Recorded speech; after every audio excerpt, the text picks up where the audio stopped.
Primera de Tesalonicenses, capítulo 1, solamente vamos a ver el versículo 4. Dice, porque conocemos, amados hermanos, vuestra elección. Una de las preguntas más profundas que el ser humano se hace, aunque no siempre la expresa, hay que decirlo, es esta: ¿soy verdaderamente amado?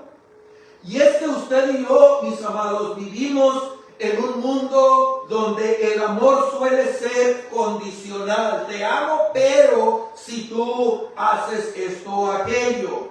Donde puede ser inestable, dependiendo del rendimiento, dependiendo de... Muchos creyentes viven a raíz de eso su fe con inseguridad espiritual, preguntándose en el fondo, ¿me ama Dios de verdad?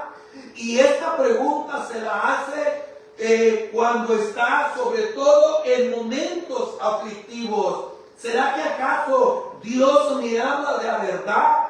¿Será que acaso Dios está conmigo?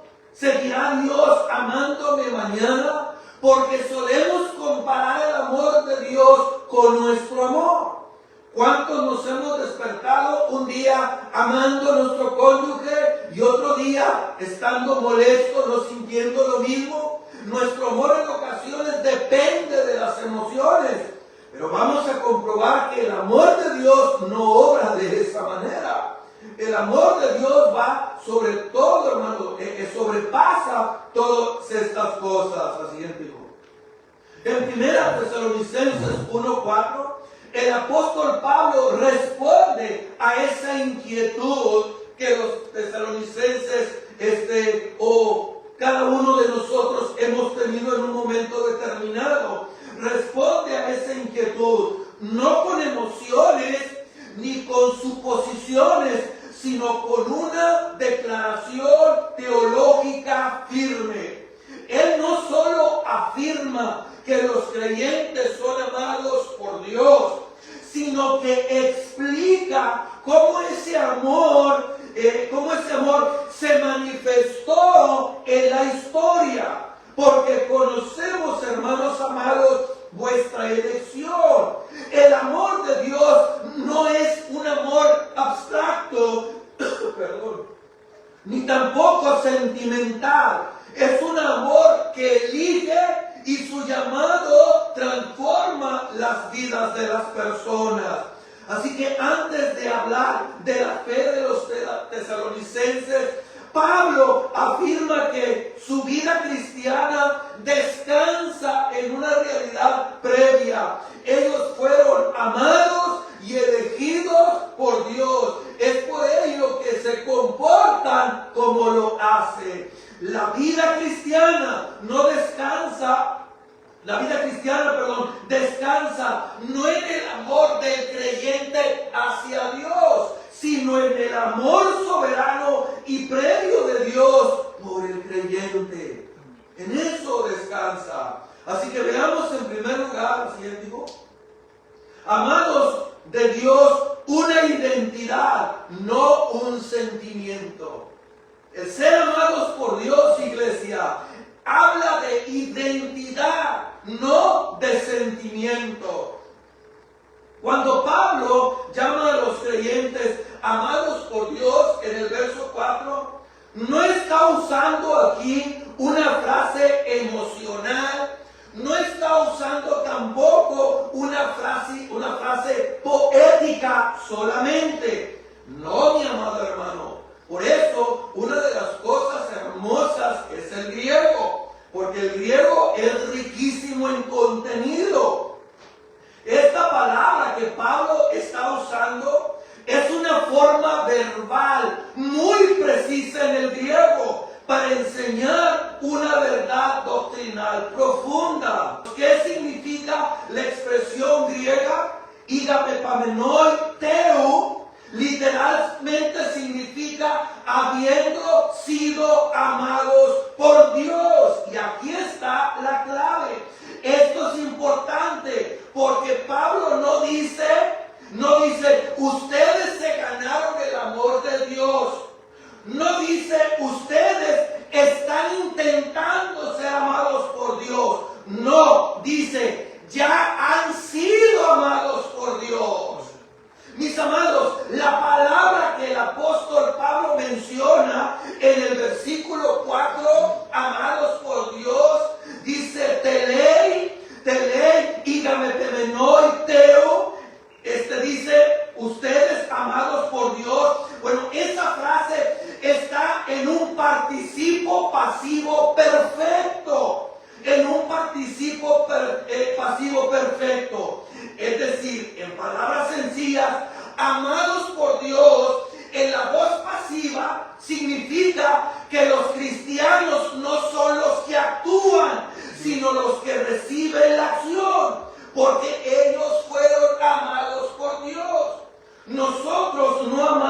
a Dios, sino que Él nos amó primero. Así que esta voz, la voz pasiva, significa que son los cristianos los que reciben la acción, siendo amados por Dios, voz pasiva. Ahora, el participo pasivo, aquí perfecto, esa palabra participo perfecto, significa que la acción de la cual Pablo habla ocurrió en el pasado. Y es decir, sus efectos continúan en el presente. Es decir, Dios los amó en el pasado. Ese amor sigue siendo válido hoy. No se ha cancelado ni se ha debilitado. De la misma manera que dio su amor a los tesalonicenses, de la misma manera Dios nos sigue amando a nosotros. ¡Wow! ¡Qué bendición, hermano! Así que lo que Pablo está diciendo es, ustedes viven hoy como personas que ya fueron amadas por Dios y siguen bajo ese mismo amor. Por eso dice la Biblia, con amor eterno te he amado. Por tanto, te prolongué mi misericordia. Mas Dios muestra su amor con nosotros en que siendo aún pecadores, Cristo murió por nosotros. ¡Wow, hermano! Habiendo sido amados por Dios. Agapamenoi. Esa palabra, grábesela, porque ustedes fueron amados en el pasado, siguen siendo amados hoy y seguirán siendo amados por toda la eternidad. ¿Qué significa? Que el amor de Dios no cambia, querido. No cambia, no se devalúa, no es como nosotros. Su amor es perfecto. Gloria a Dios por ello. ¿Qué verdad espiritual enseña Pablo aquí? Pablo usa esta forma verbal para dejar claro que el amor de Dios hacia los creyentes es soberano. El amor de Dios sobre los creyentes es previo y no condicionados por ellos. No depende de las obras, no depende de los méritos, no depende de la fortaleza espiritual, depende únicamente de la decisión amorosa de Dios, de amarnos por su propia voluntad. Esto conecta perfectamente con Deuteronomio capítulo 7, versos 7 y 8.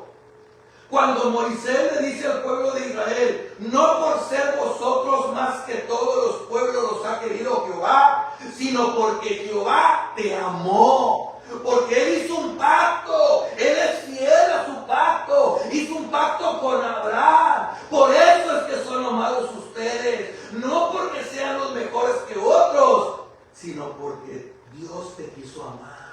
Gloria a Dios. El amor de Dios no comienza en nosotros, iglesia, sino en Él. Cuando Pablo dice, amados de Dios, está diciendo que los cristianos ya fueron amados por Dios en el pasado, sin mérito propio, y viven hoy día bajo los efectos permanentes de ese amor soberano.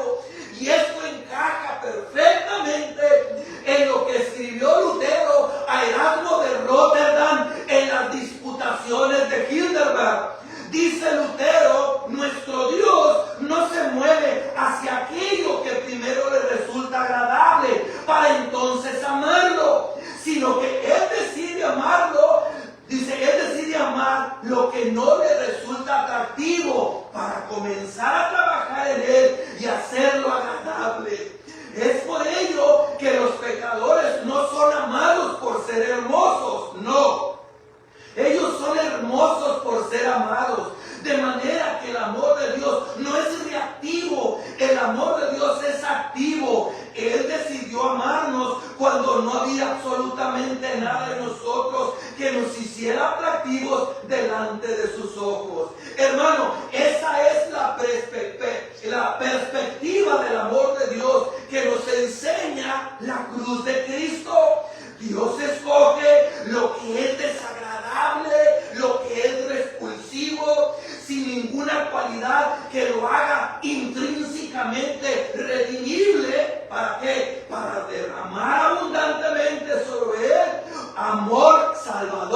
en Cristo.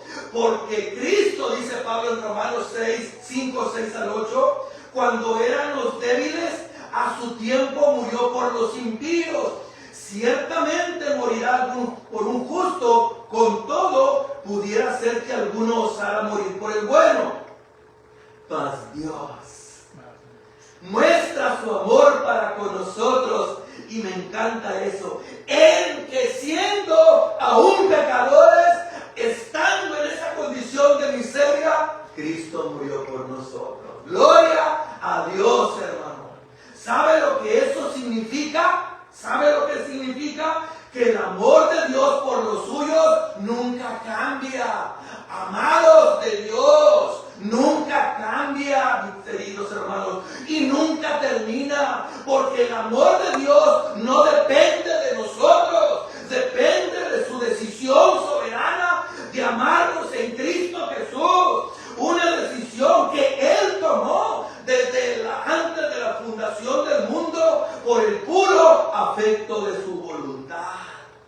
Porque si siendo enemigos fuimos reconciliados con Dios por la muerte de su Hijo, dice Pablo en Romanos 5:10, mucho más estando reconciliados seremos salvos por su vida. Qué hermoso es nuestro Dios, habiendo sido amados por Dios. Así que, en primer lugar, amados de Dios, una identidad, no un sentimiento. Eres amado, hermano. Eres amado por Dios. En segundo lugar, dice Pablo, porque conocemos vuestra elección. Conocemos vuestra elección. El amor que se hace visible. ¿Cómo sabía Pablo? ¿Por qué dice Pablo que conoce la elección? ¿Cómo se dio cuenta? ¿Qué dice el versículo 3? Que mismo, de 1 Tesalonicenses capítulo 1. Acordándonos sin cesar delante de Dios y Padre nuestro, dice el Padre nuestro, de la obra de vuestra fe, del trabajo de vuestro amor y de vuestra constancia en la esperanza en nuestro Señor Jesucristo. El amor de Dios que se hace visible. Conocemos nuestra elección. No es una elección que nosotros nos hayamos equivocado, no. Se palpa. Aquí vemos la evidencia de la elección soberana de Dios. Así que Pablo muestra que el amor electivo de Dios produce frutos. Produce frutos. Fe operante, amor sacrificial y esperanza perseverante. Así que la elección no se ve directamente, pero se reconoce por sus efectos. Por eso dijo Jesús, por sus frutos los conoceréis, hablando de los falsos maestros. Pero en el Hijo de Dios también se conoce por sus frutos. Así que el orden bíblico, hermano, es importante. Dios me ama, Dios me elige, Dios me transforma. El creyente responde por la obra soberana de Dios. La siguiente. Y esto, hermanos, nos lleva en esta tarde a una de las doctrinas más impopulares, más atacadas y más incomprendidas de toda la Escritura. La doctrina bíblica de la elección soberana de Dios. ¿Cómo es atacada? Pero la atacan porque no la entienden. Muchos se sienten profundamente molestos al hablar de un Dios soberano que hace todas las cosas según el designio de su voluntad. Como dice Efesios capítulo 1, verso 11. Estas personas no soportan la idea de un Dios que ejerce su derecho de ser Dios. ¿Y sabe cuál es el meollo del asunto? Que esta doctrina aplasta rotundamente el orgullo y la soberbia del hombre. Por eso la odian. La Biblia enseña, hermano, con toda claridad que Dios es soberano. Y que antes de la fundación del mundo, Él escogió por su propia y libre voluntad soberana algunos para salvación. Porque no lo sé, simplemente sé que por su propia voluntad te escogió a ti, te escogió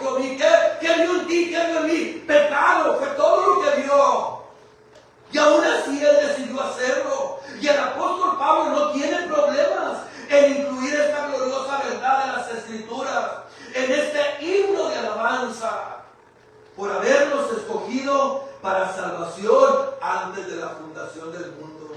Escuchen lo que dice Pablo en la segunda carta de los Tesalonicenses, capítulo 2, versículo 13. Pero nosotros debemos dar siempre gracias a Dios con respecto a vosotros, a ustedes, hermanos de Tesalónica.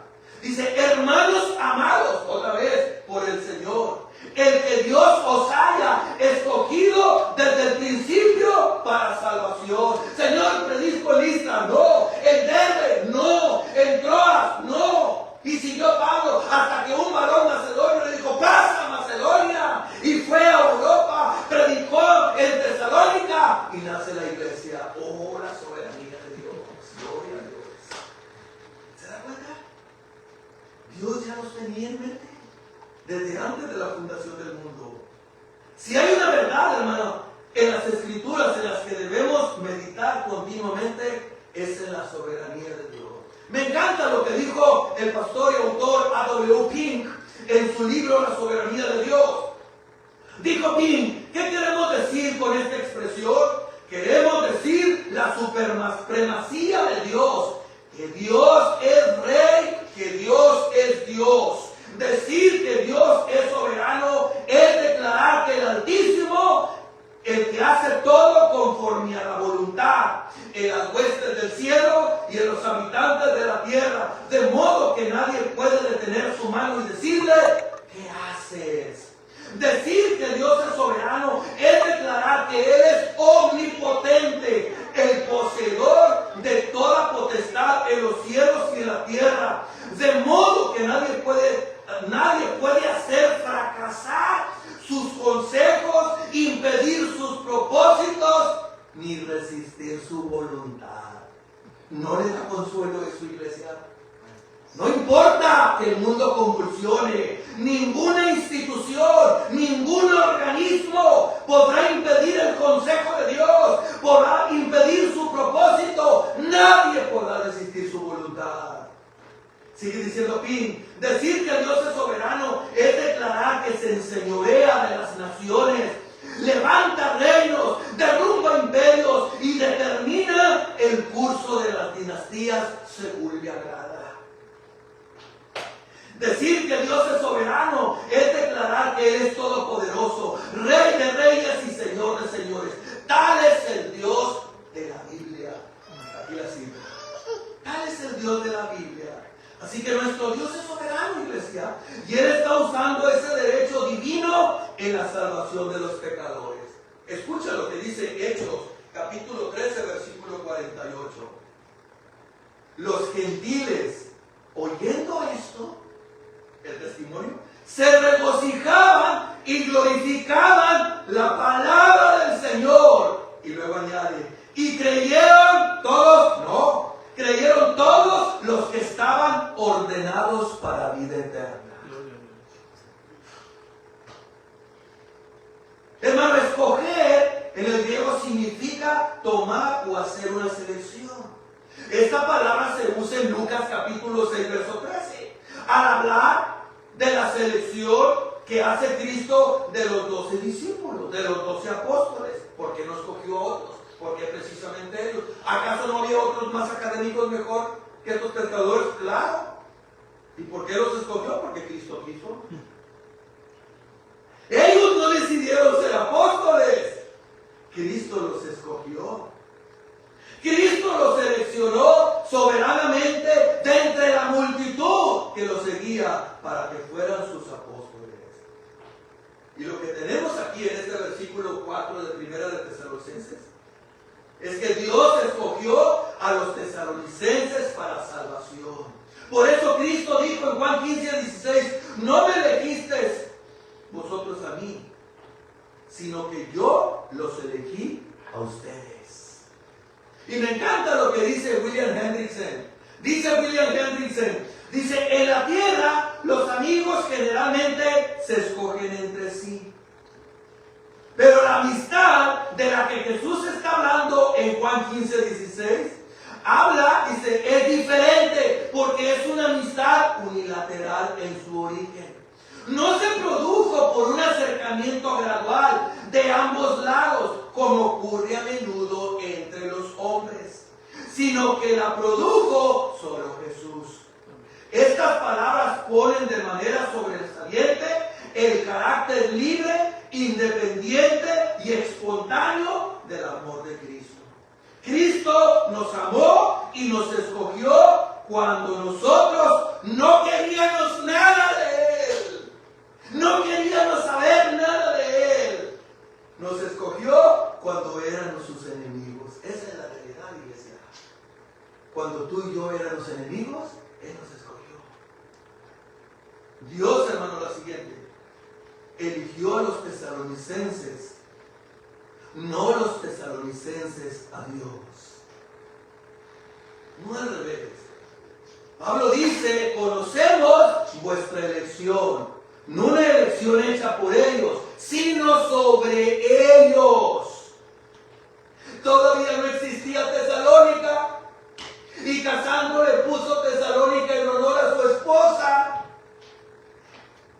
Por eso se le llama así. Así que él la fundó. ¿Se imagina todo lo que Dios movió para hacer la ciudad? Y luego para establecer su iglesia ahí. Gloria a Dios. Así que Pablo dice, conocemos vuestra elección. Pablo no dice la elección que ustedes hicieron, la decisión que tomaron, sino que dice vuestra elección. Es decir, la elección que Dios hizo respecto a ustedes. Es por ello que al decir Pablo vuestra elección, nuevamente vemos aquí el pasivo. No, los tesalonicenses no eligieron a Dios. No iniciaron el proceso. Ellos fueron objetos de la elección. Ellos recibieron la acción de Dios. Dios los escogió. No me elegiste vosotros a mí. Yo os elegí a ustedes. Así que el creyente no es el autor de la salvación. No es como esa pseudo pastora que dice que el 70% es de Dios y el 30% del hombre. No, hermano, esa es una herejía. La salvación es de la A a la Z obra de Dios. El creyente no es el autor de su salvación, sino el receptor de la gracia soberana e merecida de Dios. Así que la elección puede ser reconocida, no especulada. Pablo dice algo muy fuerte: conocemos vuestra elección. Esto es importante, hermano, porque Pablo no está adivinando, ni hablando un decreto secreto sin evidencia. ¿Cómo Pablo conocía la elección? Por los versículos 5 al 10, que los miraremos, si Dios lo permite, el domingo que entra. ¿Cómo se daba cuenta? Por eso, mirando al cielo, no, mirando los frutos que estaban produciendo los tesalonicenses. Mirando los frutos, se reconoce por sus frutos. Pablo dice, nos habla aquí y él está viendo una conversión genuina, una perseverancia en las tribulaciones. Ellos abandonaron los ídolos, tenían esperanza viva en Cristo. Esto solo puede explicarse, hermano, por la elección soberana de Dios, por ese corazón transformado, esa cirugía que Dios hizo a corazón abierto, quitando ese corazón de piedra y poniendo uno de carne. Ahí vemos los resultados. La elección soberana excluye todo mérito humano. Pablo escribe aquí a una iglesia joven, una iglesia perseguida, una iglesia débil, según el mundo. Sin embargo, Pablo habla acerca de una certeza: su elección. Esto concuerda con las Escrituras, porque dijo Moisés: no por ser vosotros más que todos los pueblos te quiso Jehová, sino porque Jehová te amó. No depende del que quiere ni del que corre, sino del que Dios tiene misericordia, dijo Pablo. Así que la elección que hace, magnifica la gracia y humilla al pecador. Así que la elección soberana, hermano, es fuente de seguridad, no de orgullo. Pablo no presenta la elección para generar arrogancia. Es que Dios me escogió porque soy muy intelectual. No, hermano, Dios no te eligió por eso. Pablo no presenta la elección para generar arrogancia, discusiones estériles, especulaciones, sino para producir seguridad. Que tu salvación no depende de ti, depende de unas obras soberanas de Dios. Para fomentar en ti, producir gratitud, ser agradecido con Dios, porque siendo la escoria del mundo, eso es lo que dice la Biblia, siendo pecadores, Cristo te escogió de esa manera y aún te persevera, te guarda. Eso es lo que debe de producir seguridad. Los que están en mi mano, nadie me los arrebata, dijo Cristo. Produce gratitud. ¿Quién era yo? Por eso la imagen, ¿por qué a mí, Señor? Porque yo quise. Y esto nos habla de perseverancia, porque Dios nos guardará hasta el fin. Si la salvación comenzó en Dios, entonces no será frustrada por el hombre. ¡Nunca! La elección soberana de Dios no se basa en lo que el hombre hará, sino que garantiza, mis amados hermanos, lo que Dios hará en él. Elección es igual a decisión soberana de Dios. Vuestra hecha, no hecha por ellos, sino por Dios. Vuestra elección, Dios te escogió. Y la conocemos por los frutos que estamos viendo en ustedes. Qué hermoso es Dios, hermano. Qué hermosa enseñanza. Mis amados, lo siguiente dijo, la elección divina no elimina toda esperanza. Y quiero hacer hincapié en este punto, en este inciso. Sí, porque puede generar eso. La elección divina no elimina toda esperanza. Mire, algunos toman esta doctrina como excusa para no venir a Cristo en arrepentimiento y fe. La toman como excusa. El llamado de Dios a todo el hombre es universal. Es universal. ¿Qué dijo Cristo? Venid a mí algunos que estén trabajados y cargados. ¿Dijo eso Cristo? No. Él hace el llamado. Venid a mí todos los que estéis trabajados y cargados, que yo podría descansar. Dijo Spurgeon, nadie de los que están en el infierno puede decir, fui a Cristo y Él me rechazó. Nadie. Cristo dice, venid a mí los que estéis trabajados y cargados, yo te haré descansar. El llamado es universal. Así que no hay nadie que atienda este llamado y que sea rechazado por Dios. Nadie. La Biblia enseña, mis amados hermanos, la Biblia no enseña en ningún lugar, en ninguna parte, que para venir a Cristo debemos averiguar primero si somos elegidos. Dios no dice eso. No es que primero tengo que averiguar si soy elegido o no. Yo no conozco. A mí Dios no me manda, no me dice, ves a la iglesia fulana a ver quién son elegidos. No, a mí Dios me ordena predicar y Él se va a encargar del resto, conforme a su soberana voluntad. Aquí le dio el corazón cuando estaba predicando Pablo a Lidia. ¿Y por qué no había más gente ahí? Él quiso hacerlo.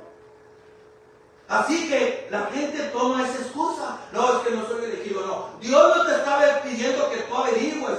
Dios te dice, venid a mí, estás cargado, ven a mí. La Biblia no enseña en ningún lugar que para venir a Cristo primero tienes que averiguar si tú eres elegido. No, la palabra más bien nos invita a venir dándonos la seguridad de que si venimos por fe en Cristo, clamando por misericordia y perdón, tú y yo no seremos desechados. Mis amados, la razón por la que muchos se pierden y no vienen a Cristo no es que Dios se los impida.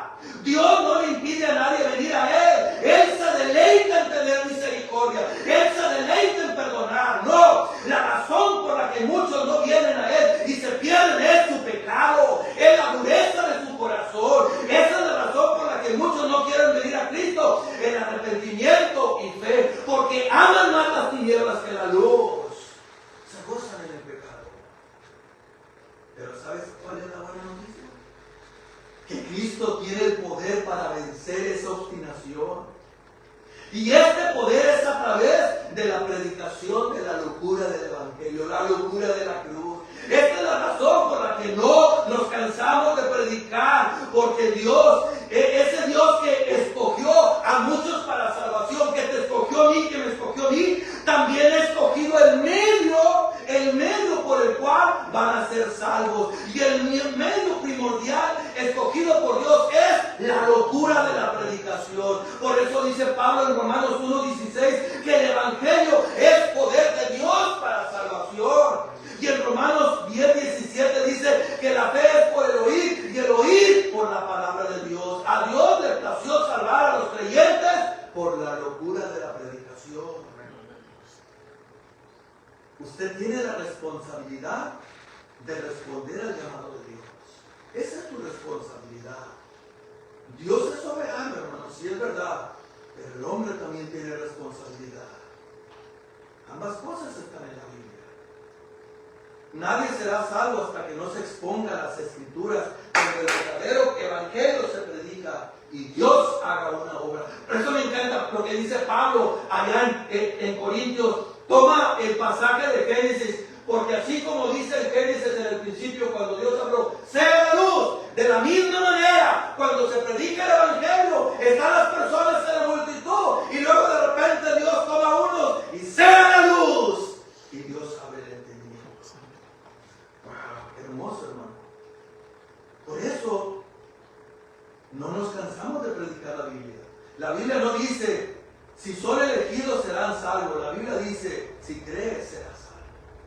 Si crees en Cristo, su responsabilidad es arrepentirse y creer. ¿Pero por qué no quiere la gente? Porque aman a su pecado. Eso fue lo que dijo Cristo. La luz vino al mundo, pero los hombres amaron más las tinieblas que la luz. ¿Por qué? Porque sus obras eran malas. Ellos no quieren venir a la luz para que no se exponga la maldad que hay en ellos. Por eso, hermano, usted y yo, nuestra responsabilidad es predicar el evangelio, es predicar. Dios no te mandó ni me mandó a mí a averiguar a quién va a elegir. No, Dios te mandó predicarles a todos. Es por eso que nosotros debemos predicarles a todos y Dios se encargará del resto. Dios se encargará del resto. En tercer lugar, hermano, lo siguiente. Un amor que da seguridad, no licencia para pecar. ¿Qué dijo Pablo? ¿Qué pues? ¿Perseveraremos en el pecado hasta que la gracia abunde? Porque tengo salvación, puedo hacer lo que me dé la gana, ni te pase por la mente eso. Conocemos, hermanos amados, vuestra elección. Uno de los temores más comunes y antiguos dentro de la iglesia es que enseñar el amor soberano de Dios y la elección produzca descuido espiritual y conformismo o libertinaje. ¿Qué es lo que pasa en algunos sectores? Porque tengo salvación, puedo hacer lo que me dé la gana. No, hermano. No. Yo me pregunto, ¿de qué te salvó Dios? ¿De qué te salvó? Sin embargo, el testimonio bíblico demuestra, hermano, exactamente lo contrario. El apóstol Pablo no ve ninguna contradicción entre afirmar que los creyentes son amados y exigir una vida de obediencia. Al contrario, la una es la base de la otra. Pablo comienza recordándoles a los tesalonicenses su identidad. Ustedes han sido amados por Dios. No los exhorta primero a portarse bien para luego ser amados. Así que yo obedezco a raíz de que soy amado, no para recibir el amor. Es diferente. Obedezco porque soy amado de Dios. Así que Pablo comienza con eso en los tesalonicenses, recordándoles su identidad, amados por Dios. No los exhorta primero a portarse bien para luego ser amados. No, les recuerda que son amados y desea esa seguridad. Y desea, hermano, esa seguridad que sigue en los corazones de esta iglesia joven. Ustedes son amados por Dios. Y Pablo se da cuenta de que son amados por Dios por el fruto que esta iglesia joven está produciendo en medio del paganismo, en medio de la persecución y en medio de todos los judaizantes. En medio de todo ello, esta iglesia sigue firme y adelante. El amor soberano de Dios no es una excusa para pecar, sino el fundamento de una vida transformada.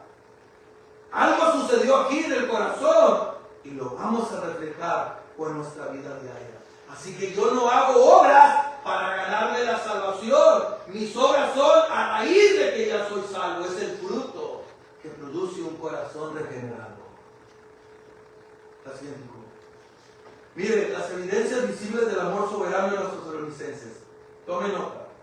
Lejos de producir pasividad en la iglesia, el amor de Dios se manifestó en cambios concretos y costosos.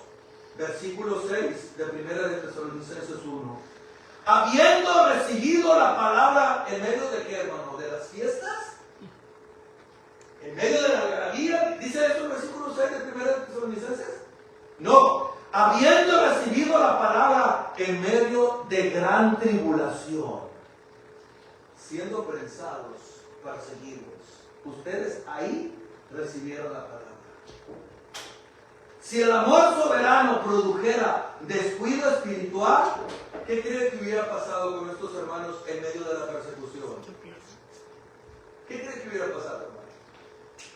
Hubieran retrocedido inmediatamente. Inmediatamente hubieran retrocedido. Pero ocurrió lo contrario. Ellos en medio de la persecución perseveraron con gozo, porque su seguridad no dependía de las circunstancias, si su seguridad dependía del amor electivo de Dios en sus vidas. Así que la seguridad en el amor divino no debilita la fe, es todo lo contrario, la fortalece para resistir. La fortalece. Es por eso que usted y yo, en medio de las decepciones, en medio de las luchas, en medio de las pruebas, en medio de los fracasos, nos caemos y nos levantamos. Pero es porque Dios en su gracia nos levanta. Dice otra evidencia, versículo 9. Dice, os convertisteis de los ídolos a Dios. El amor de Dios no los dejó cómodos con su vida antigua. Rompió el pasado religioso y cultural. La gracia no maquilló su idolatría. La gracia la destruyó. Es por ello que donde el amor de Dios es real, los ídolos pierden su atractivo para dedicarnos por completo a Dios con un corazón agradecido. Alabado sea su nombre. Así que, ¿qué dice Pablo? Ustedes recibieron la palabra en gran persecución. Ustedes se convirtieron de los ídolos a Dios. Y dice el verso 9 también, sirviendo al Dios vivo y verdadero. ¿Se da cuenta? No solo dejaron algo, abrazaron algo nuevo. El amor soberano, no, hermano, solo nos separa del pecado, sino que orienta el corazón ahora hacia Dios. Pasaron de servir a ídolos muertos a servir al Dios vivo y verdadero. La gracia no produce inactividad, sino servicio voluntario de corazón, de un corazón, valga la redundancia, que ha sido transformado. Así que el amor soberano produce obediencia agradecida, no libertinaje. La siguiente. El error no está en enseñar el amor soberano de Dios, sino en separarlo de su propósito redentor. Dios nos ama, hermano. Dios ama para salvar y salva para transformar. La bondad de Dios, dice Pablo en Romanos 2:4, te guía hacia el arrepentimiento. El amor de Dios nos dice, el amor de Dios no te dice, puedes seguir igual, sino ya no necesitas ser así, porque no hay necesidad. ¿Se acuerda aquel hombre que en el campo se dio cuenta de ese tesoro?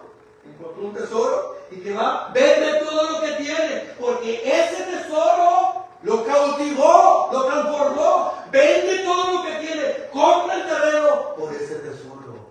Y ese tesoro es Cristo, hermano.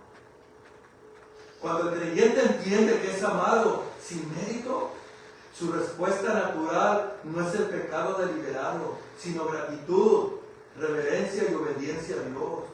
Porque la gracia de Dios se ha manifestado para salvación, dice Pablo en Tito 2:11, a todos los hombres, enseñando que renunciando a la impiedad y a los deseos mundanos, vivamos en este siglo sobria, justa y piadosamente. Es que el amor soberano de Dios, no relaja la santidad, no, hermano, la produce. No da licencia para pecar, sino para obedecer. La gracia que no transforma no es gracia bíblica. No es gracia bíblica. Estos hombres perseveraron. Gloria a Dios por ello. Termino, hermano. Voy a hacer unas aplicaciones las que para el creyente inseguro, ¿qué nos transmite esta enseñanza? Te transmite que tu seguridad no está en la fuerza de tu fe, sino en el amor firme de Dios. Porque al final del día, la fe es un don de Dios. No descansa en tus méritos, tu seguridad. No es cuán bien te portas, sino que tú fuiste amado, eres amado, sigues siendo amado y seguirás siendo amado por Dios. Para el creyente cansado, ¿te has cansado? ¿Te has desanimado? ¿No has querido continuar ya? Antes de preguntarte qué más debes hacer, recuerda quién eres. A pesar de tus fracasos, ¿crees que Dios no lo sabía? ¿Crees que Dios no sabía de nuestras caídas? ¿O tú crees que sorprendiste a Dios? No, hermano. Eres amado por Dios, con un amor que sobrepasa todo entendimiento. Para la iglesia, la comunidad cristiana no se define por sus logros, por su logística, por su música, por lo elegante del santuario, sino por haber sido amada soberanamente por Dios. Y para el impío, el Evangelio no comienza con lo que tú haces por Dios, sino con lo que Cristo hizo por ti en la cruz del Calvario. Termino con la siguiente. Pablo comienza su carta no con demandas, sino con una identidad bien definida. No con exhortaciones, sino con gracia. Hermanos amados de Dios. Ágape menor. El amor ágape de Dios es el amor incondicional. El amor eros, el amor entre parejas, el amor fileos, el amor entre hermanos, pero el amor de Dios es el amor ágape.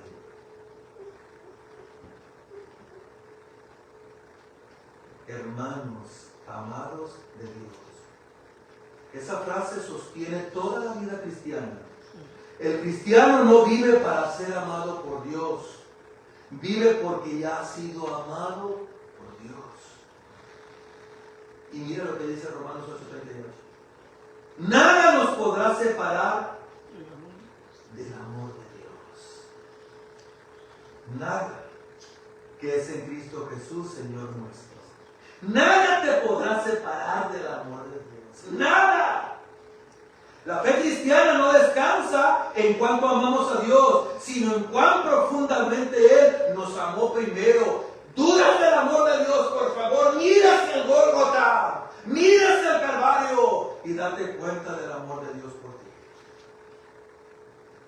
Hermano, duda de todo, pero nunca dudes del amor de Dios por ti. Nunca dudes del amor de Dios por ti. Con amor eterno te he amado, por tanto te prolongué mi misericordia. Amén.